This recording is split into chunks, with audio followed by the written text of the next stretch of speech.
Good morning, good evening, good afternoon, guys. As I see people from every part of the world, starting from US, Europe, Finland, Dubai, then of course India. A lot of people from India and Vietnam. So, uh, welcome and thank you for all your support, patience, and hope everything is fine with you guys. Last time we actually saw blockchain 4.0 and we had to skim through a large amount of uh, information very quickly. This time I will take you through blockchain 4.2 very in a 4.0 in a very slow manner, explain you blockchain 4.0 completely so that you are fully aware of it, and the new um and the new uh, POS algorithms and POS consensus as to how proof of stake works. So, the next slide, which talks about blockchain 4.0, as you all know, is an extension of 3, wherein scalability and speed has been one of the biggest uh, drivers, which makes blockchain 4.0 as one of the differentials from 3.0. Apart from speed, scalability, a fast transaction uh, commits so that the blocks are added very quickly. We also are seeing very new advancements in the consensus algorithms. The proof of stake, which we are moving, has lot of changes which has gone through. So we will be using a wide range of verticals will be using proof of stake for utilizing it into their own technology. And second big thing is atomic swaps, where cross-chain transactions to improve the transaction speed, usability, and also be able to be available on decentralized exchanges. If we bring atomic swaps, then being part of decentralized exchanges will be very easy and quick, and we can also do cross-chain transactions. That means we can do a transaction between a different chain, a different blockchain with JD Coin. That is what is called as cross-chain transactions. And we are also looking at bringing a point of sale support. That means you can use how to use crypto in regular world, wherein you can use it in any point of sale, like buying probably clothes or some electronics or some vacations, like that. So these are the key things of 4.0 which you have to remember, is atomic swaps and cross-chain transactions. So what are all the new changes you see is, as I was telling you, we will have a very modified and a new algorithm for proof of stake. So you will have a very modified proof of stake to take the consensus, and when the consensus happen, and how these consensus are used to create a new block. The second thing is, anyone can easily operate their own node. They can become a node owner. With the new stuff, you can start creating your own JD Coin node and start becoming a user, and also send your own votes for creating a block, for instance, for just staking, for instance. And as I told you, with 4.0, you will have more and more decentralized exchanges accepting us. And with this, we also have what is called as smart contracts, wherein you can have a multi-party contract, and the contract can be written right into the chain and also tracked. The standard example which they give is from farm to the fork example, wherein if you have to track your produce fruits or vegetables from farm till your fork on your dining table, you can have that tracking done through contracts like this. And smart contracts, I have a small example wherein how smart contracts are used in electrical grids also towards the end of this presentation. So smart contracts is going to be good, decentralized exchanges is going to be good, and we have APIs which we can use in either e-commerce or point of sale, e-commerce websites and point of sale. So there is one more thing is when we start creating nodes, there will be many nodes. So each node is vulnerable for an attack, because more the nodes, more the exposure. But we are built to defend that. We are building a denial of services as attack.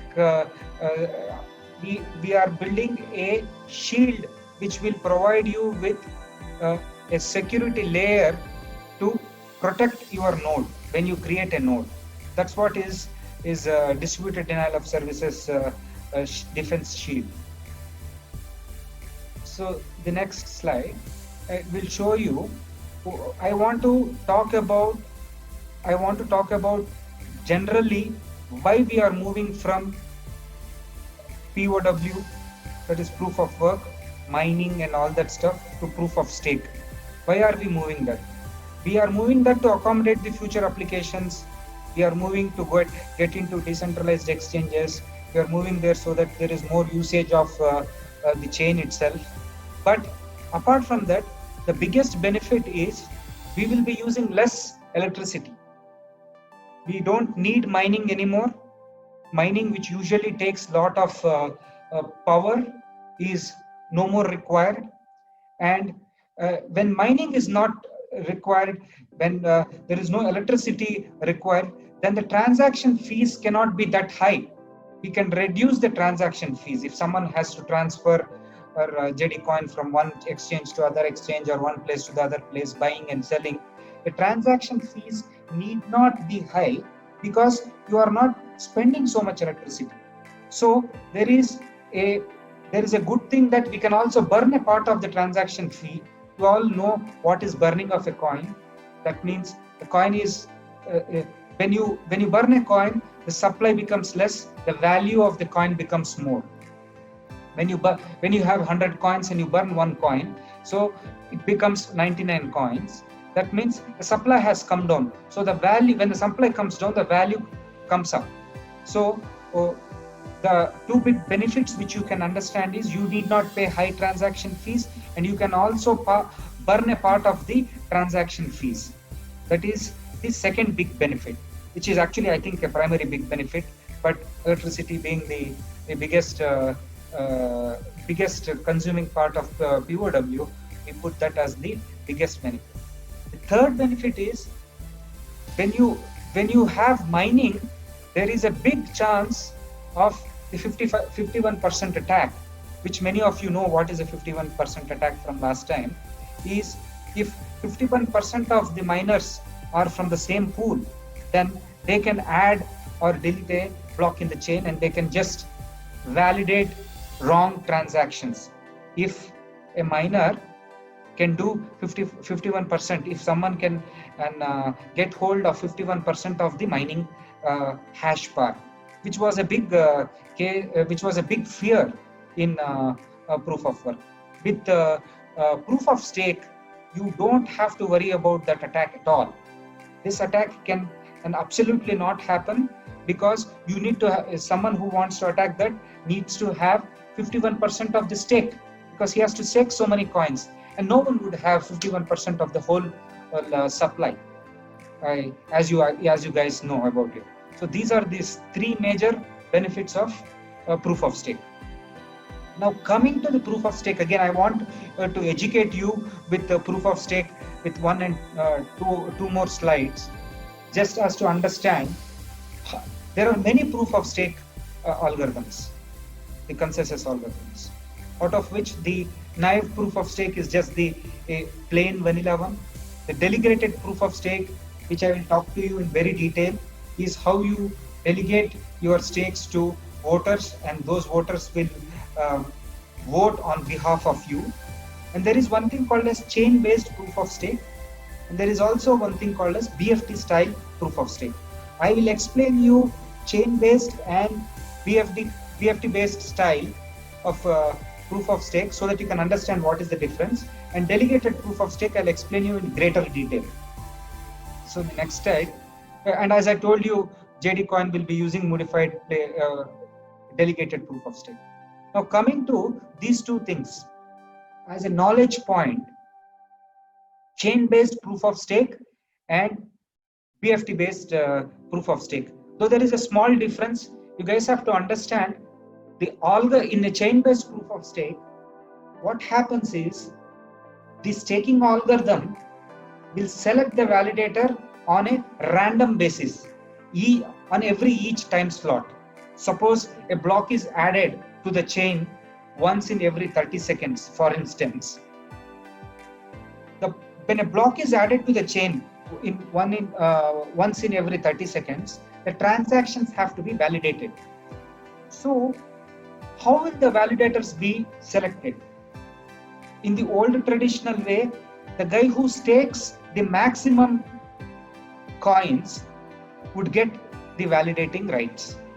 But with chain-based proof of stake, there is a pseudo algorithm which randomly selects the validator. So everyone, even if he has a very less amount of coins, would get a chance to validate a transaction or a set of transactions and create that block.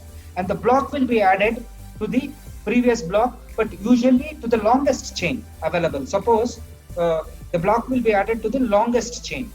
So the chain which is longest gets becoming longer and longer in case of chain-based proof of stake.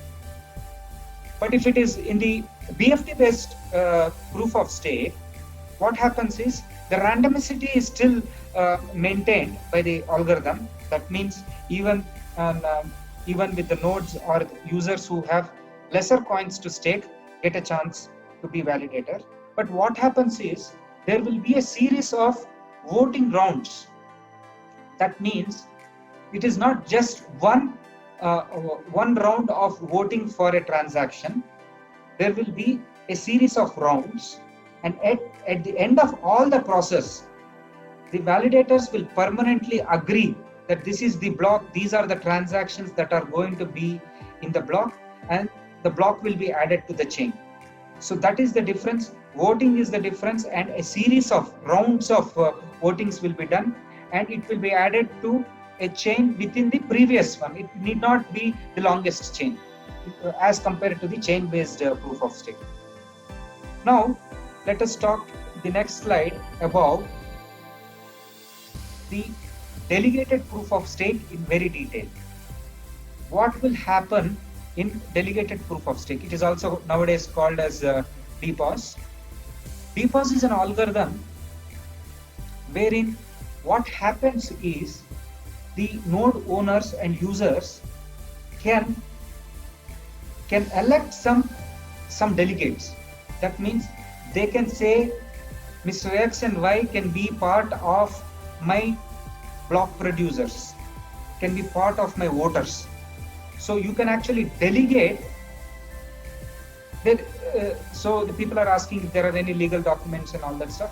This delegation process is mainly to say that who is going to create my next block, who is going to witness the transactions, who is going to say that the transactions are valid, and who is going to produce the next block in the chain.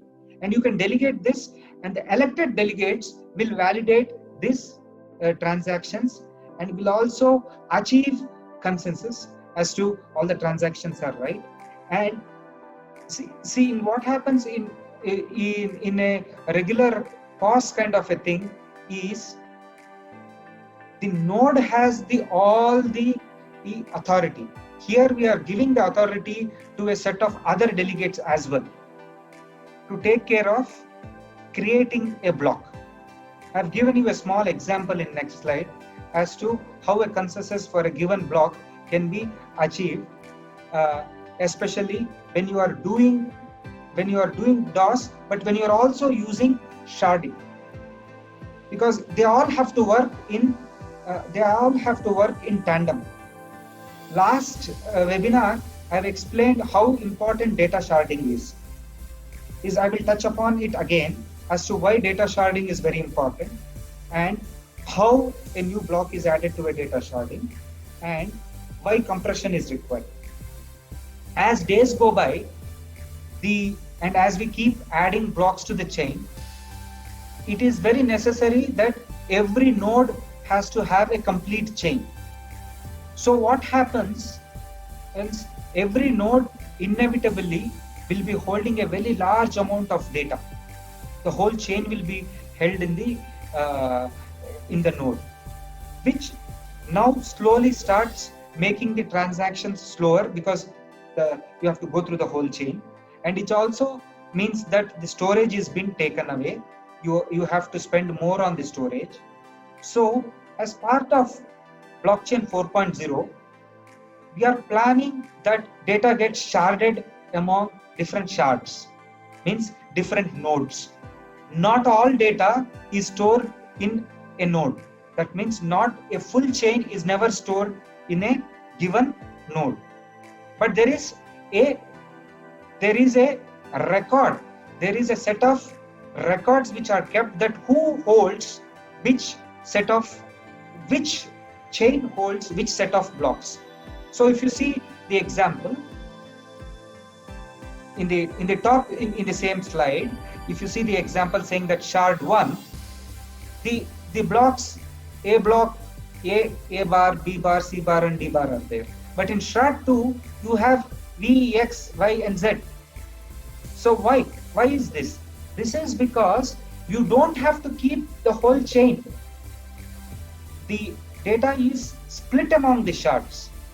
So I am just showing you 2 shards. We'll have like n number of shards, and all know, like I have told you, you don't have to. Not storing the complete chain is a big benefit, and the ones which are behind the shard, which are behind this A or behind the empty boxes, they are actually representing the compressed version of the chain, because you don't have to need the complete chain to be available. Whenever you want, the algorithm can uncompress it.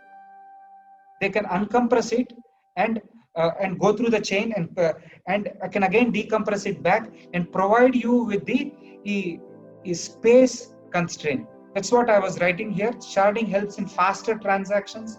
There is no need for the node to store all the data. So it's stored in different shards in the network, and the network is split to hold fewer parts of the chain. But all the details are stored in one place, like a note taking, that we know which shard has which part of the chain.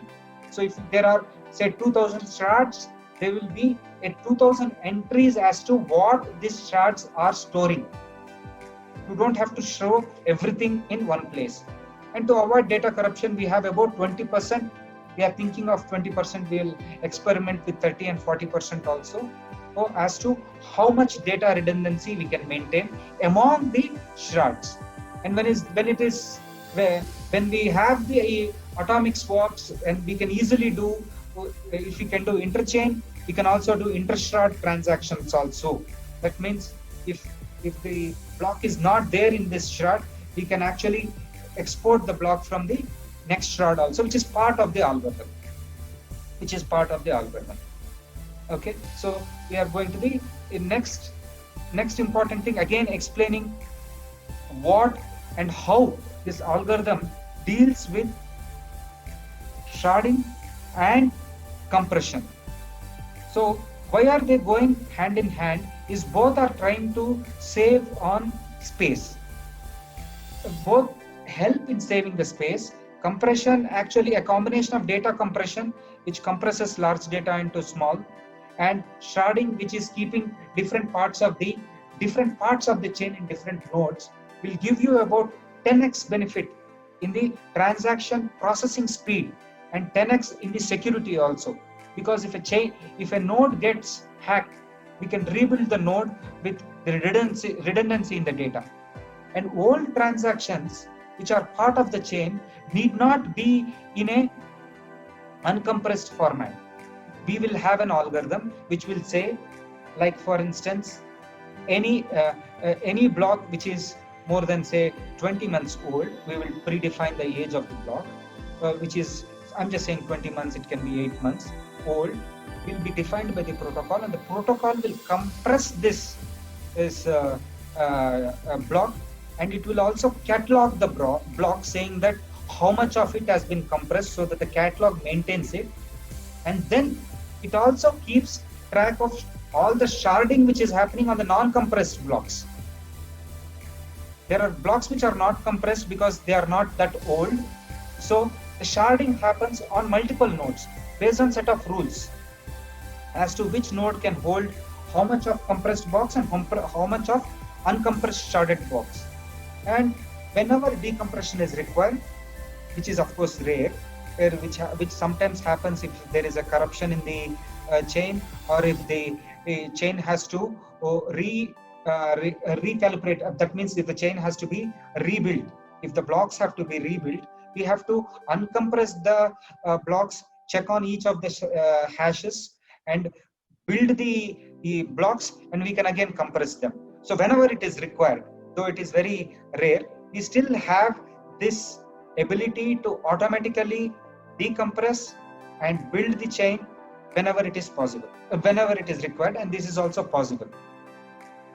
So these are the main things which we have learned is today, are different types of yes, please, next slide is good. While we are coming to the end of the webinar, or I'm just trying to recap as to whatever we have learned, and this is the last use case. Last time I showed you many use cases in sustainability area. Now I want to show you how our chain, or our technology, with all the possibilities of having a good distributed POS, having compression, having the ability to write smart contracts. The ability to write smart contracts is what I want to explain here, wherein if you see this diagram from the left hand side, where you see windmills and solar panels, blue color solar panels and windmills, the left hand top side, to where the power gets generated, there is a lot of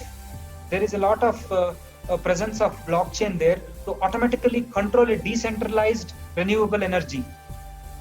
Decentralized, I say, is solar panels can be across the globe, windmills can be across the globe. They all can be like single units of energy producing, and they all can be put into one single chain to tell that how much power has been generated and how much can be given to the grids. Probably everything can be given to the grids, and we can have real-time data on the chain. There are many smart grids which are on the chain, which tell you from which part of the